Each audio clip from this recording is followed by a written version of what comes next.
Coming up on Arirang News, a South Korean official who went missing earlier this week is found to have been shot by North Korean soldiers and his body burned. Seoul is demanding an explanation. President Moon Jae-in speaks on the phone for the first time with Japan's new Prime Minister Yoshihide Suga, both leaders expressing hope for cooperation and future-oriented relations. And the South Korean government is moving to spend 70% of its latest budget before the Chuseok holiday begins next week. This includes the latest relief payments for small businesses hit by the pandemic. It's 5 p.m. here in Seoul. Thank you for tuning in to Arirang News. I'm Devin Whiting. The South Korean military has confirmed that North Korea shot and killed a South Korean government official earlier this week after the official disappeared from his boat and drifted into North Korean waters near the western border island of Yeonpyeong-do. The 47-year-old official had been on duty aboard an inspection boat on Monday. South Korea says a North Korean soldier shot and killed the official and burned his body. The military says the incident was not accidental but had been ordered by those higher up in the North Korean chain of command and raised the possibility that the North has issued a shoot-to-kill order along the inter-Korean border to prevent the spread of COVID-19. The motive and circumstances of the man's crossing into the North are being investigated by South Korean police. The military official confirmed the man left his shoes behind, was wearing a life jacket, and had other items floating with him. The South Korean presidential office of Cheongwade has strongly denounced the killing of the man by North Korea. It convened a meeting of its National Security Council at around noon today to discuss a response to what it called an inhumane act. For more, we have our presidential correspondent Kim Min-ji on the line. Min-ji, fill us in, please. Devin, South Korea's presidential office has strongly condemned North Korea's killing of a South Korean official, calling it inhumane and an act that goes against international regulations. It said that North Korea will have to provide an explanation and hold accountable those who are responsible for it. Take a listen. North Korea's shooting of the unarmed South Korean national and desecration of his body cannot be justified for any reason. The South Korean government strongly condemns this inhumane act, which goes against international norms. North Korea must reveal the entire truth and punish those who are responsible. It must apologize and take measures to prevent this from happening again. A top Blue House official told reporters that President Moon Jae-in was first briefed on September 22nd, that's Tuesday, following intelligence that a South Korean official had gone missing and that North Korea had found him. He added that later in the evening they received intelligence that the man had been shot dead and his body burned. An emergency meeting was convened in the wee hours of Wednesday involving the National Security Director, Presidential Chief of Staff, the Intel Chief, and the Ministers of Defense and Unification to analyze the credibility of the source. And on Wednesday morning, a few hours later, President Moon ordered officials to confirm the details with North Korea and let the people know exactly what happened. But in attempting to contact the North, South Korea had to use the UN channel because the inter-Korean communication hotlines have been severed. Now, there's been no response from North Korea on the matter as of yet. And when asked whether South Korea sees any involvement by North Korean leader Kim Jong-un, the Blue House said that the intelligence needs to be analyzed further. Now, Min-ji, the timing of the man's killing is notable here since President Moon gave his UN address this week and called for an official end to the Korean War to be declared. Does the Blue House see this as a violation of the inter-Korean agreement from 2 years ago in which both sides promised not to engage in hostilities? Well, you're right, Devin. Moon's UN address was played between 1 a.m. and 2 a.m. on Wednesday when the emergency meeting was taking place at the Blue House. The top office said that the speech was pre-recorded on the 15th and sent to the UN on the 18th, so it had no relevance to the recent incident. But the top office in South Korea's military said they don't see this as a violation of their military agreement because that was related to the suspension of artillery firing. But it did say that it goes against the spirit of the deal, which aims to ease tensions and build trust between the two Koreas. Now, the latest development is expected to deal a blow to inter-Korean relations and put the brakes on the Moon administration's efforts to revive the peace process. Mind you, President Moon called for a declaration to end the Korean War in his address to the UN General Assembly. For now, the focus will likely be on managing the situation, and the top office said they will let people know of any developments. Back to you, Devin. Kim Min-ji reporting there. Thank you for that. In other news, President Moon Jae-in spoke on the phone today for the first time with Japan's new Prime Minister Yoshihide Suga, and they agreed to work together in stopping the COVID-19 pandemic. During their 20-minute conversation, President Moon stressed that the two countries need to encourage and support their people in combating the virus. Prime Minister Suga praised President Moon's leadership during the pandemic. This is the first time the leaders of the two countries have spoken since Moon met with former Prime Minister Abe at a three-way summit with China last December. Gilead Sciences Korea says South Korea has sufficient supplies of remdesivir, the antiviral drug used as a treatment for COVID-19. Speaking to reporters on Thursday, the CEO of Gilead's local unit said the company's been working closely with the Korea Disease Control and Prevention Agency in the distribution of remdesivir, reiterating that supplies are stable. The company also says it plans to supply an inhaled version of the drug once it completes its clinical trials.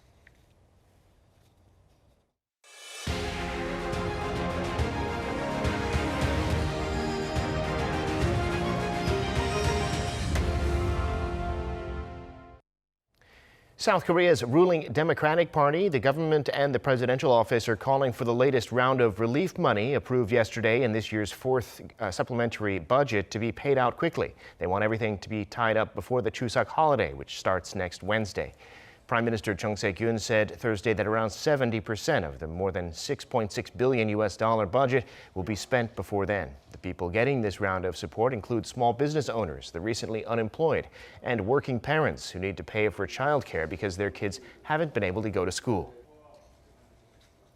South Korean lawmakers have passed a bill to reduce the burden of rent on small business owners hit by the pandemic for 6 months. Once it takes effect, the revision to the Commercial Building Lease Protection Act will protect tenants from being evicted if they fall behind on rent. Usually, a tenant can be evicted if they fail to pay for 3 months. The bill will take effect once it's passed by the cabinet. The revision also says that tenants will be able to request rent discounts from their landlords if they've taken a financial hit from the pandemic. However, it won't be mandatory for landlords to accept those requests. Time now for an in-depth look at the market news this afternoon, and for that I'm joined on the line by Dr. Kim Se-won, professor of economics at Ewha Women's University. Professor Kim, good afternoon. Thank you for making time today. Good afternoon, Devin. Well, stocks on Wall Street plunged overnight, led by the big tech stocks. There are also concerns of another wave of the coronavirus in the U.S. What's the story in the global markets? It looks that global stock market has begun its adjustment against real economic activities. Actually, there has been growing concern on growing gap between stock market boom and stagnated real sector for the last 6 months.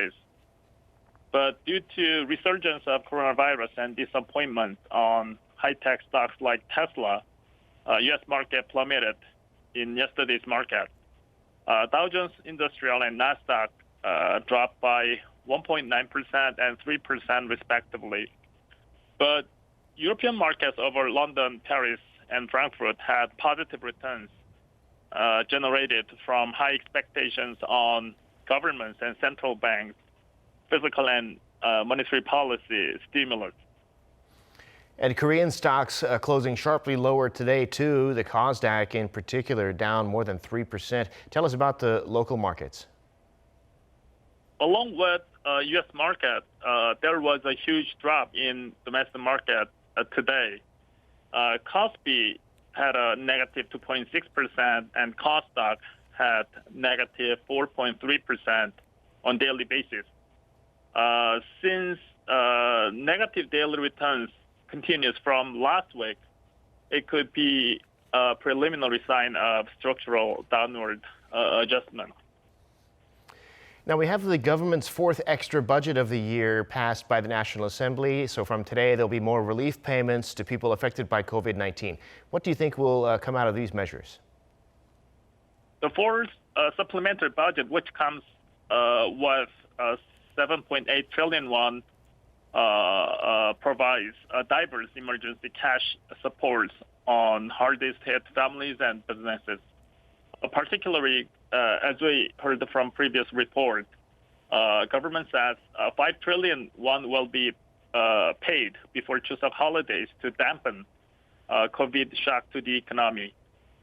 Major cash support program includes employment support on freelancers and special employees, support on small business owners, and middle school and elementary school kids special care cash supports.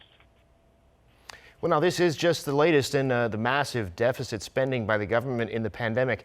What does that mean in terms of the state's fiscal soundness? Well, almost 100% of the fourth supplementary budget is financed by selling government bonds or increasing government debt. So along with fourth supplementary budget, government debt will be increased up to 44% of total GDP. Since monetary policy does not effective in supporting hardest hit households and corporations, we understand that the only choice is physical support to these households and corporations. However, to avoid too much debt burden to next generation, there should be something maximum limit of the budget increase should be provided and promised by government. Professor, for a third month in a row, foreign currency deposits in Korea have reached new record highs. The exchange rates come down a lot against the dollar. What's happening with the foreign currencies? It is a natural phenomenon that demands for safer asset like U.S. dollars increases as economic uncertainties are rising. Domestic residents foreign currency deposit touched a new all-time high up to $89 billion in August. But foreign currency deposit increase in August mostly came from corporate deposit increase. So it indicates there has been increase of the trade with foreign countries. So it is not necessarily bad sign of the economy. All right, Professor, we'll have to leave it there for today and catch up next week. Thanks so much for sharing your insights today. Thank you very much. Now, the company home to K-pop boy band BTS has started taking bids from institutional investors for its IPO next month. From today, Big Hit Entertainment is offering 60% of its shares to institutions in the book building process, which will determine the IPO price. Retail investors will be able to pre-order shares on October 5th and 6th. The company will then make its debut on the Kospi in mid-October at an expected price range of $90 to $116 US. Big Hit Entertainment is one of the most anticipated IPOs of the year, along with SK Biopharmaceuticals and Kakao Games, whose pre-orders both set new records. Shares of electric car maker Tesla plunged more than 10% on Wednesday, despite big promises from CEO Elon Musk on the company's highly anticipated Battery Day. Musk said the company's battery technology will enable it within 3 years to sell an electric car for just $25,000, and it'll be autonomous. The plan was short on details, though, and investors were apparently skeptical about the timeline. Musk has promised an electric car on par with gasoline cars for years. The spread of the Korean wave, also known as Hallyu, has picked up pace online amid the COVID-19 pandemic. According to the Korean Cultural Center, New York, the monthly average number of webpage visitors has increased to 30,000 this year from 10,000 during the previous year. From January to August, 500,000 people visited the website, which is a fourfold increase on year. The center opened a new section on their webpage in April, which features more Korean cultural content related to concerts, exhibitions, Korean food, and movies. In particular, a special exhibition of Korean movies that aired from April to July has been watched by more than 25,000 people.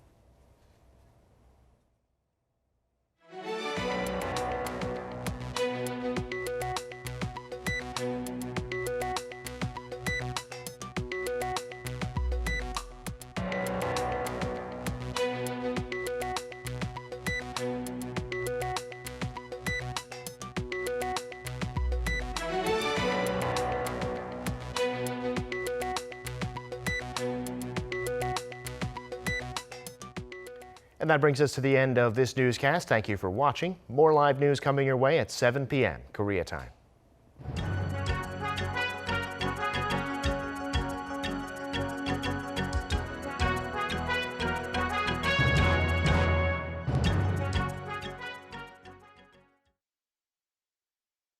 Arirang.